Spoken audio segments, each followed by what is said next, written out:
For years, silence. For years, the heavens have been empty. It feels like an eternity since we last looked up and saw anything but smoke and the cold, indifferent stars. We used to tell stories of a watchful protector, a guardian who cherished this world. But those stories have turned to ash in our mouths. The God we knew has forgotten us.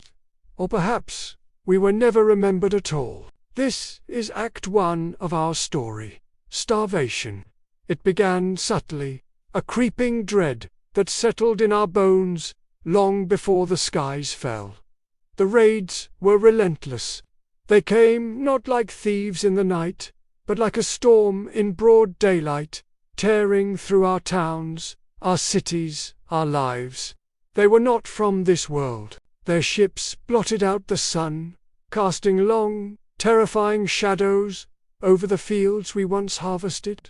First, they took our resources, the metals from our earth, the power from our grids, the water from our rivers.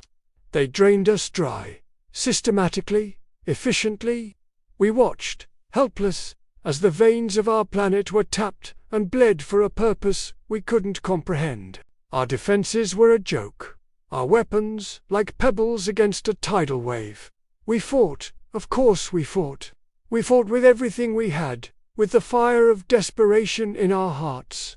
But it wasn't enough. Then came the true hunger.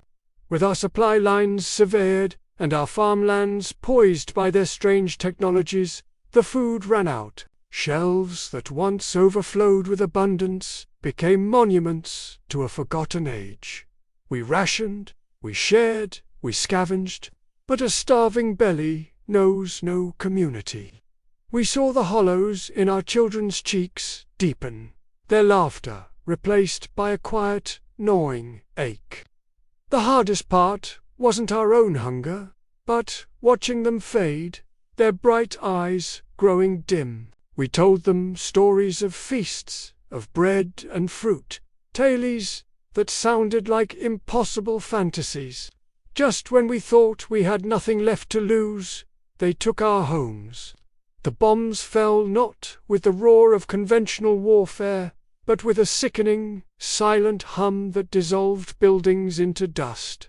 Our homes, our history, our sanctuaries, all gone. We were forced out, driven from the rubble of our own lives, becoming ghosts in our own land.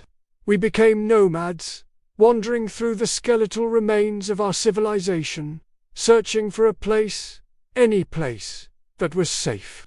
But there is no safety. There is only the hunt. We are the survivors of a world forgotten. An alien invasion was not the glorious battle we saw in movies. It was a slow, agonizing process of being erased. They didn't just want our planet. They wanted to extinguish our very memory, to wipe us from the ledger of the universe. But they made one critical mistake. They believed that by taking everything from us, they would break us. They thought starvation and fear would be our end. They were wrong. When you have nothing left, you have nothing left to lose. And in that emptiness, a new kind of strength is born. A strength forged in loss and tempered by rage. They have taken our past and our present, but they will not have our future. The God we once knew may have forgotten us, but we are about to remind the universe that we are still here. This isn't the end of our story. This is just the beginning of the fight back. Thank you for listening. If you want to see how this story unfolds, make sure to subscribe and join us for the next act.